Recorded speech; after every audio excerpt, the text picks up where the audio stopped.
ng hangin.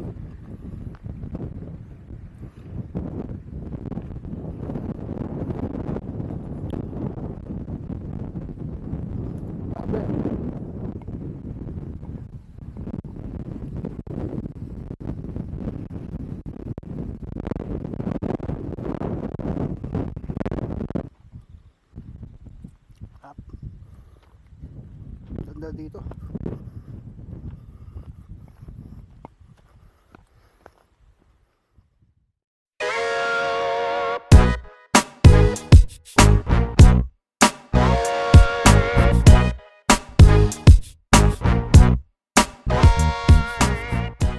Okay, pabalik na kami.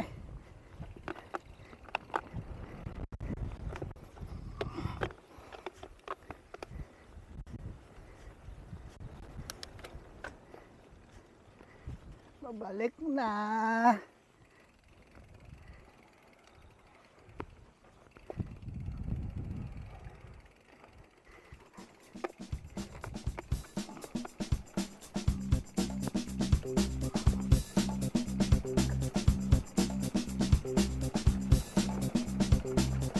Mabilis-bilis to.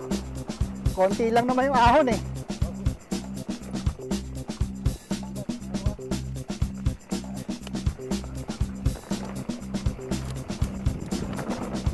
Dito tayo makapula.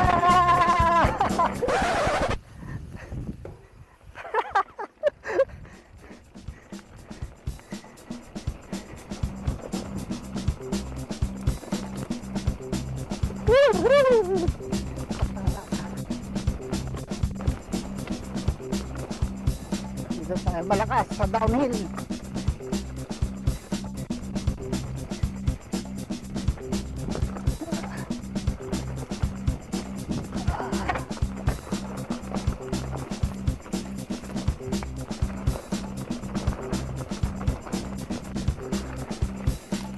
Aray, handa mo.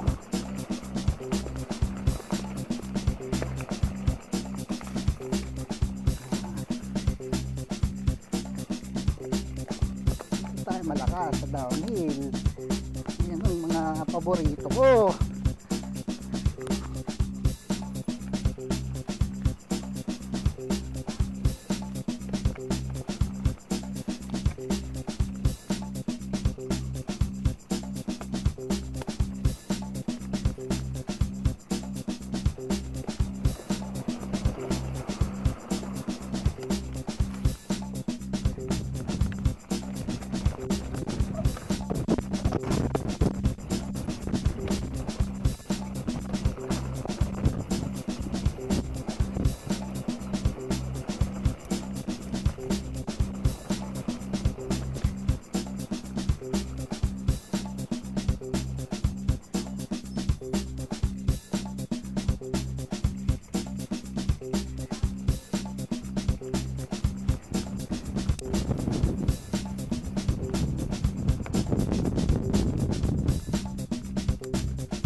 technique na ginagawa ko pag downhill.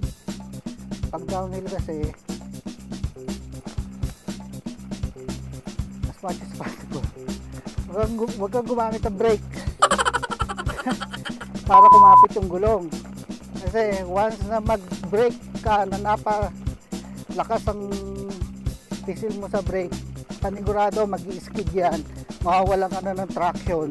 Yun na, hindi ka na, mawawalan ka na ng direction, hindi na alam mo saan pupunta. Pero kung pababayaan mo lang yung gulong mo na nagro-roll mag-isa, mas makokontrol mo siya. Aray, kuda mo. Mas makokontrol mo yung bike, makokontrol mo yung liko. Pagka nag-skid na kasi, lalo na sa harap, panigurado pag nag-skid ka sa harap, semplang na yun. Yung likod naman, mawawala yung direction mo. Tapos, yung paa mo, lagi nasa outside ng curve ng liko. Kung halimbawa pakaliwa ka, yung paa mong sa kanan nasa baba para malalagyan ng weight yung gulong mo para sa cornering speed. Mabilis ka pa rin, may pick up. Yun lang ang best advice. Kasi yung tip na huwag gumamit ng brake, nabasa ko yan, yung mga professional na nagda-downhill. The best way to control your bike kasi is hinay-hinay ka lang talaga sa brake. I-feather touch mo lang siya. Yung modulation niya, light na light lang. Para lang yung merong konting-konting kapit. Hindi yung to the point na maglalak yung gulong mo. Yun ang sa akin ginagawa. Ewan ko yung iba. Hindi ko alam yung iba kung ano style nila. Bilis. Para akong parang may motor yung bike. Tsaka malayo pala. Tinitignan ko na yung dadaanan ko. Hindi ako nakatingin dito sa tapat ng gulong. Doon sa malayo. Para alam ko na kaagad kung ano ang magiging action ng mga kamay ko. Kung magbe-brake ba, yung paa ko, yung body position ko. Alam ko na kaagad kung saan ako pupwesto.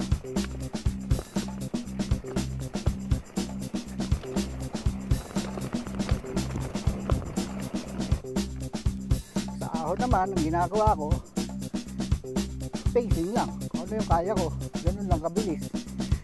Gapang. Pag di kaya, hinto, tulak. Ano ba bang ibang pwedeng gawin? Yung mga advice ko, yung mga tip ko sa akin lang, sa akin yun ang ginagawa ko, yun kasi effective sa akin. Sa iba hindi ko alam kung anong ginagawa nilang sa pagka downhill na mabilis. Kung nagdadalawang isip ka, maganda, huwag mo na sakyan yung bike, lakad na lang, pinaka-safe.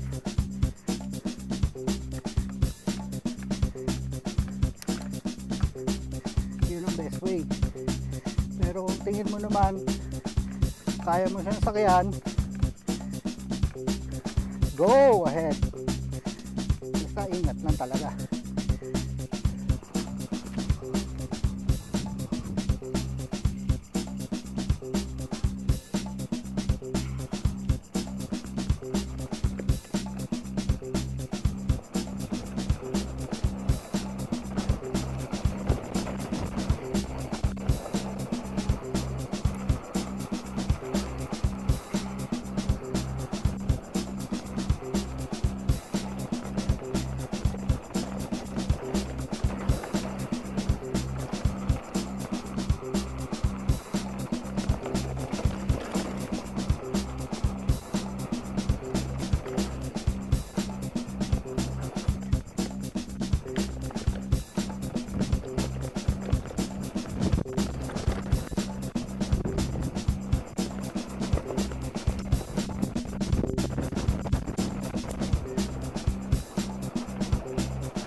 na.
Tayo. Lapit na tayo doon sa waiting shed sa pahingahan. Hindi na tayo hihinto ron. Tanghali na.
Shout out nga pala sa aking anak-anakan, si Gab. Hi Gab. Si Gabriel. Lagi siyang nanonood ng video ko, subscriber ko siya. Sabihin nun, Papa Chi, bike. Hi Gab.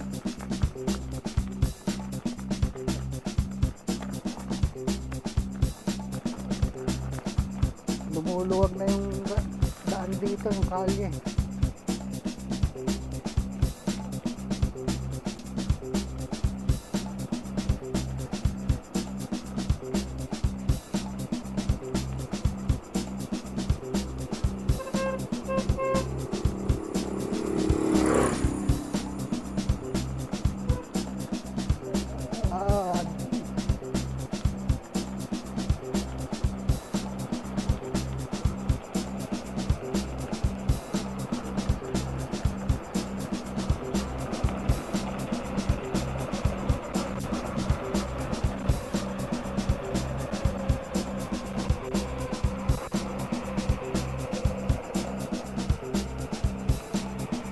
Yun, yung corner na yun, pwede ka mag-overshoot doon.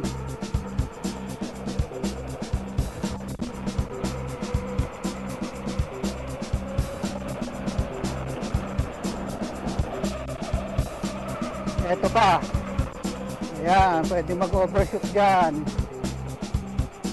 Dito hindi na kasi medyo pataas eh.